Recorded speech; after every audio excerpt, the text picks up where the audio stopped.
3 semaines sans voiture. Pour aller en banlieue, les alternatives ne sont pas suffisantes.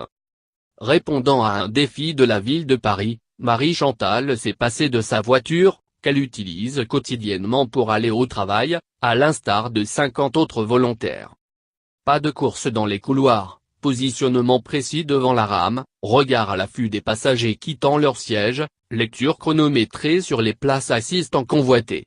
À suivre Marie-Chantal Sanon lors de son trajet matinal au travail. On se dit que la mère de famille a tout des habitués du métro parisien. Pourtant, cette assistante sociale, qui effectue quotidiennement un trajet allant du 12e arrondissement de Paris à Bobigny, 93, est une automobiliste convaincue. Mais parce que l'écologie devient une question fondamentale, et qu'il n'y a pas de petits moyens de participer à la transition énergétique, elle a accepté de répondre à un défi de la ville de Paris, en se portant volontaire pour se passer de son véhicule 3 semaines durant. La contrepartie ? La municipalité a mis à sa disposition, gratuitement, un panel d'alternatives à la voiture. Comme elle, 50 volontaires utilisant quotidiennement leur véhicule motorisé, voiture de roue, ont joué le jeu d'utiliser Vélib, vélo électrique, Autolib, transport en commun et autres options moins connues. Tous les participants, représentatifs des automobilistes franciliens, ont été sélectionnés à la suite d'un entretien avec des membres de l'association VMOV, qui accompagne les volontaires vers des moyens de transport durables et autonomes. Panel de franciliens. Le panel comprend ainsi autant d'hommes que de femmes, 68% de Parisiens et 32% d'habitants de banlieue, âgés en grande majorité de 30 à 50 ans. Les différentes professions sont représentées, ingénieurs, consultants, formateurs, comptables, fonctionnaires, juristes, facteurs, aides-soignants, chercheurs, avocats, commercial, chômeurs, liste Mathilde Kerjn, chargée de la communication de l'association, qui précise que la structure familiale entre également en compte, célibataires sans enfants, couples sans enfants, familles monoparentales ou en couple. L'idée des entretiens était également d'en voir les besoins et les contraintes de déplacement pour proposer une alternative satisfaisante, précise-t-elle, donnant l'exemple d'une famille avec des enfants en bas âge à qui il a été proposé un triporteur pour les transporter sur un vélo cargo.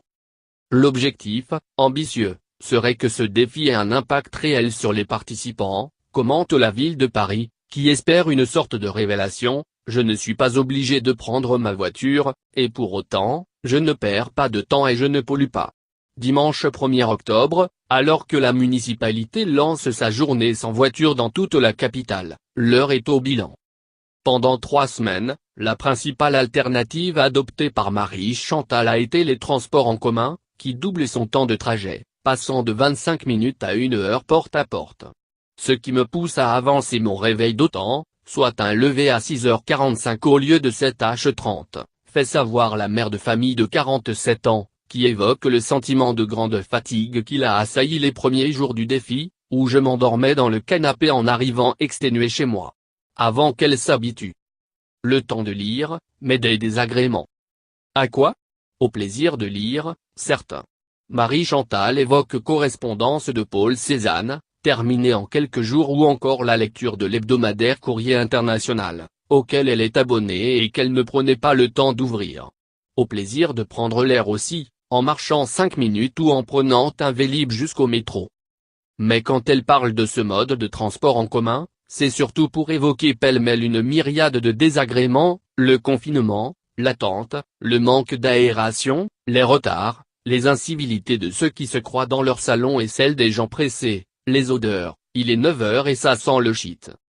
Des conditions qui ne sont pas vraiment favorables pour arriver en forme et de bonne humeur au travail, résume Marie-Chantal, évoquant, par effet de contraste, le confort d'être seul dans sa voiture en écoutant France Inter.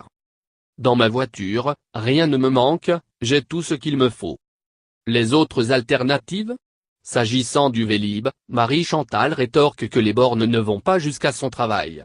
Le vélo électrique lui a été proposé, mais elle a préféré décliner, parce qu'il y a toujours l'appréhension des voitures et parce que je ne veux pas arriver en transpiration au travail après 11 km de trajet.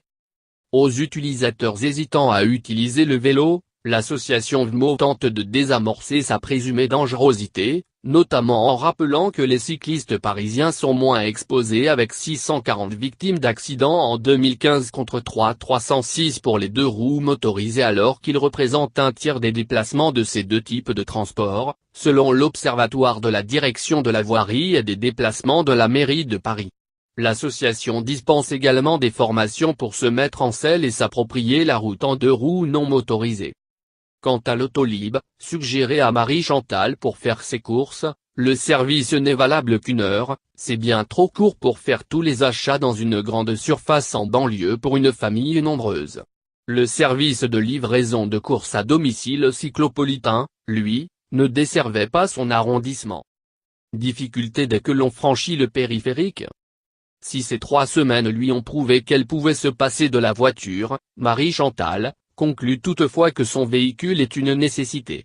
Elle estime que les moyens alternatifs mis en place par la mairie ont cet écueil de ne plus être satisfaisants dès lors que l'on franchit le périphérique, estimant que si on se déplace dans Paris, tout se passe très bien. La mère de famille rappelle également que ces alternatives ont un prix, 75 € le pass Navigo, carte de transport francilienne, par exemple. Un budget qui vient s'ajouter à celui de l'assurance ou des places de parking pour la voiture, dont elle pourrait aujourd'hui réduire son utilisation, mais pas s'en passer complètement. Elle suggère ainsi de proposer plus de places de parking moins chères et plus nombreuses.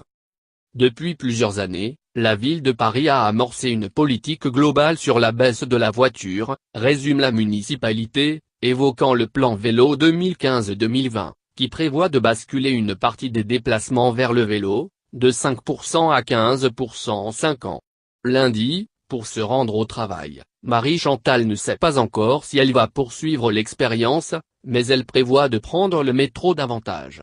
L'an passé, la ville de Paris avait réalisé la même expérience, durant une semaine, sur un panel plus restreint de 20 volontaires. 62% d'entre eux avaient modifié leur comportement, utilisant moins leur véhicule, mais personne n'avait complètement arrêté.